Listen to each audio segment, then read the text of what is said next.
Hi everyone, and today I'm going to solve exercise 8.1 का question number 2 from chapter number 8 trigonometry, introduction to trigonometry class 10th। तो question number 2 है हमारा choose the correct option and justify your answer। तो हमें इसका answer choose करना है और जस्टिफाई भी करना है आंसर कि कैसे होगा आंसर ये। तो सॉल्व करेंगे इसे। तो पहला जो हमारा क्वेश्चन है इसमें वो है 2 tan 30 अपॉन में 1 प्लस tan स्क्वायर 30। तो इसे सॉल्व करेंगे तो tan 30 की वैल्यू कितनी होती है हमारी, होती है 1 अपॉन में √3 अपॉन में 1 प्लस, और tan 30 की वैल्यू कितनी होती है 1 अपॉन में √3 का स्क्वायर हो जाएगा क्योंकि ये tan स्क्वायर है। तो इसे सॉल्व करते हैं तो ये आएगा हमारा 2 अपॉन में √3 अपॉन में 1 प्लस, और इसे हम स्क्वायर करेंगे तो ये तो ऊपर तो 1 ही रहेगा, नीचे रूट हट जाएगा और 3 बचेगा ओनली। ठीक है, इसे और सॉल्व करेंगे तो 2 आएगा, √3 आएगा, एंड यहाँ आ जाएगा हमारा 3 + 1 अपॉन में 3। ठीक है, तो इसे अगर हम सॉल्व करेंगे तो ये होगा इसके साथ मल्टीप्लाई और ये होगा इसके साथ मल्टीप्लाई। तो 2 3 जा 6 अपॉन में, और ये 3 + 1 कितना हो जाएगा 4, और √3। 3 से 3 का 2 2 जा 4 हो जाएगा। ठीक है, और अगर हम इसको हम रैशनलाइज करेंगे, क्योंकि क्या बचेगा हमारे पास 3 अपॉन में 2√3। ठीक है, अब रैशनलाइज करेंगे, √3 से ऊपर मल्टीप्लाई करेंगे और √3 से नीचे, डिनोमिनेटर में √3 कभी स्क्वायर रूट कभी नहीं छोड़ते। तो ये हो जाएगा मल्टीप्लाई 3√3 अपॉन में 2, और √3 क्या हो जाएगा 3, और 3 से 3 कट जाएगा तो आएगा हमारा √3 अपॉन में 2। अब √3 अपॉन में 2 किसकी वैल्यू होती है, तो आपको चेक करना है √3 अपॉन में 2 किसकी वैल्यू होती है। वो होती है हमारी sin 60 की। ठीक है, और cos 30 की। तो आपको देखना है ऑप्शन कौन सा दे गिवन है इसमें हमारा, cos 30 है नहीं है, तो sin 60 हमें गिवन है, तो ऑप्शन ए हमारा करेक्ट होगा।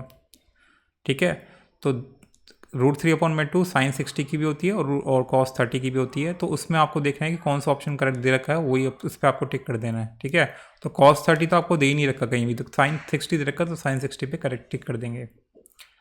So this is how you can solve the question number 1. Let's move to the second question.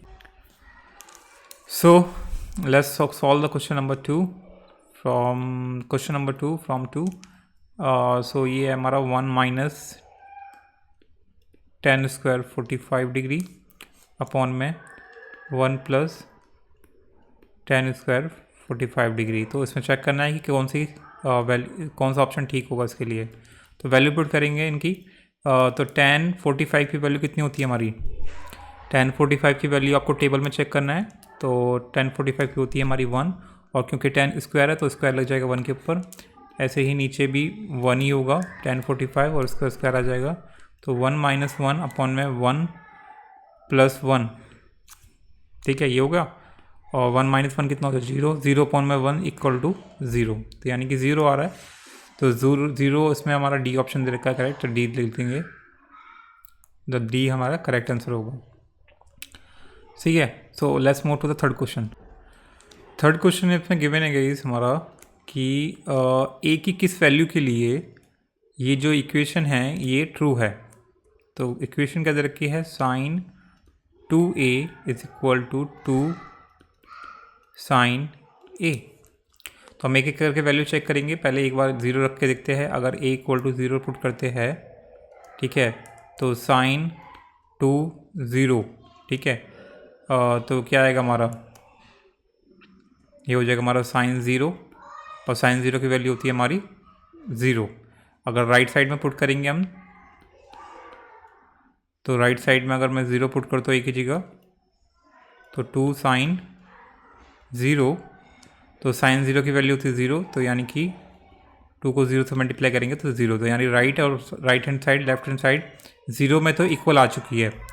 Let's try 30 45 and 60 as well.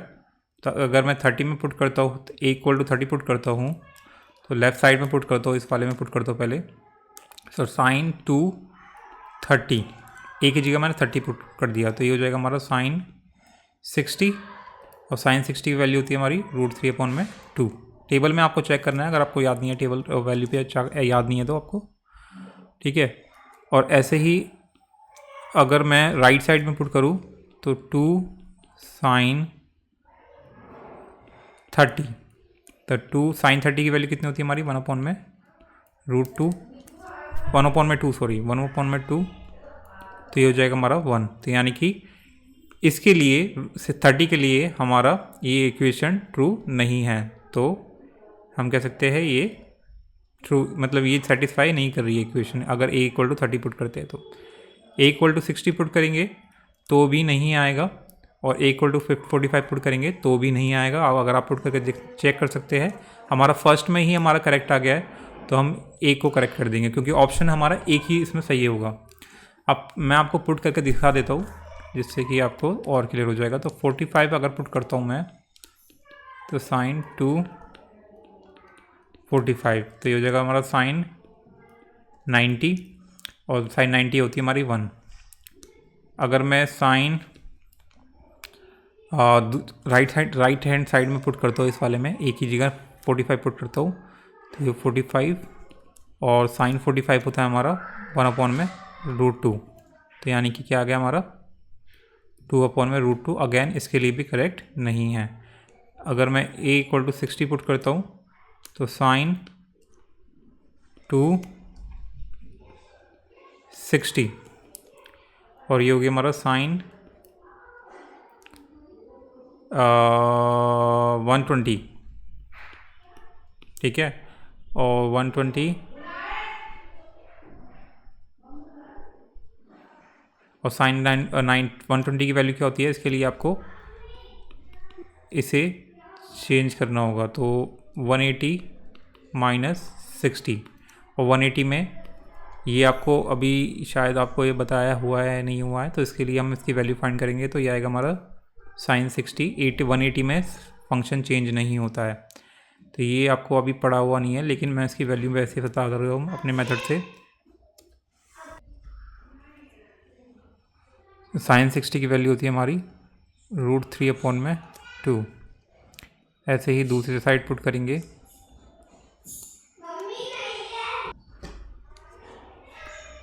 तो ये जाएगा हमारा साइन a की जगह 60 पुट करा, तो ये जाएगा हमारा 2 × √3/2, यानी कि काट जाएगा ये, तो √3 आ जाएगा, और दूसरी तरफ आ रहा है √3/2, यानी कि इसके लिए ये करेक्ट नहीं है, ठीक है। यानी कि a60 के लिए भी नहीं है, a45 के लिए भी नहीं है, a30 के लिए भी नहीं है, और a0 के लिए हमारा इक्वल आ रहा है, सेटिस्फाई कर रहा है, तो यानी कि ऑप्शन ए हमारा करेक्ट आंसर होगा। मैं आपको कुछ बता देता हूँ, ये आपका सिलेबस में है या नहीं है, लेट मी चेक। अगर 90 से अबव हमारे जो फंक्शन होते हैं, तो 120 की वैल्यू हमारी होती है √3/2 होती है, तो जिसकी वजह से मैंने ये फाइंड किया। ये वाला जो मेथड है ये आपको 11th क्लास में पढ़ोगे इसके बारे में आप, तो मैंने इस मेथड से यहाँ वैल्यू निकाल दी है। मेन मकसद हमारा था वैल्यू निकालना, और वैल्यू निकालने के बाद चेक करना था कि हमारे बराबर आ रहा है नहीं आ रहा है, तो यहाँ हमारा नहीं आ रहा है, ठीक है। तो आपको चेक ही नहीं, आपको जैसे ही फर्स्ट अनकाउंटर में आपको पता चल जाएगा कि 0 के लिए सेटिस्फाई कर रहा है, तो यानी कि ए पे आपको करेक्ट कर देना, टिक कर देना है, ठीक है। Let's move to the next question.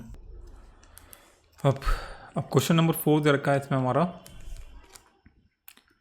2 tan 30 upon में 1 माइनस tan स्क्वायर 30, तो यानी कि क्या हो जाएगा हमारा 2 tan 30। tan 30 की वैल्यू कितनी होती है 1 में √3 एंड 1 माइनस 1 में,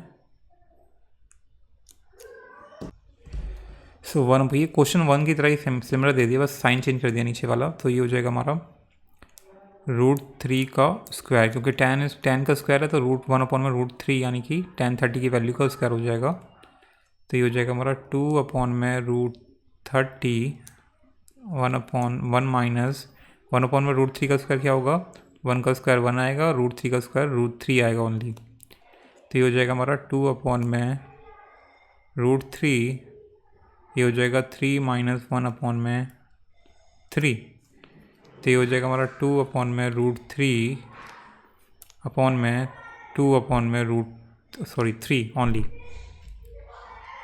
तो यानी कि ये इसके साथ मल्टीप्लाई होगा और ये इसके साथ, तो ये हो जाएगा हमारा 2 × 3 अपॉन में 2√3, ठीक है, और 2 से 2 कट जाएगा तो आएगा हमारा 3√3। लेकिन रूट हमारा नीचे रहता नहीं है डिनोमिनेटर में, रैशनलाइज कर देंगे इसे, तो √3 से ऊपर मल्टीप्लाई, √3 से नीचे मल्टीप्लाई, तो यानी कि हो जाएगा हमारा 3√3 और √3 को √3 से मल्टीप्लाई करेंगे तो रूट हट जाएगा, बचेगा ओनली 3, तो 3 से 3 कट जाएगा, बचेगा हमारा ओनली √3, और √3 हमारी किसकी वैल्यू होती है, tan 60 की, तो tan 60 हमारा इसका करेक्ट आंसर होगा, ठीक है, option C. Fine, so this is how you can solve this question number 3 or 2. Let me check. Question number 2. So yeah, like guys, hope you like it. Subscribe for more videos and see you in the next video for the third question. Till then,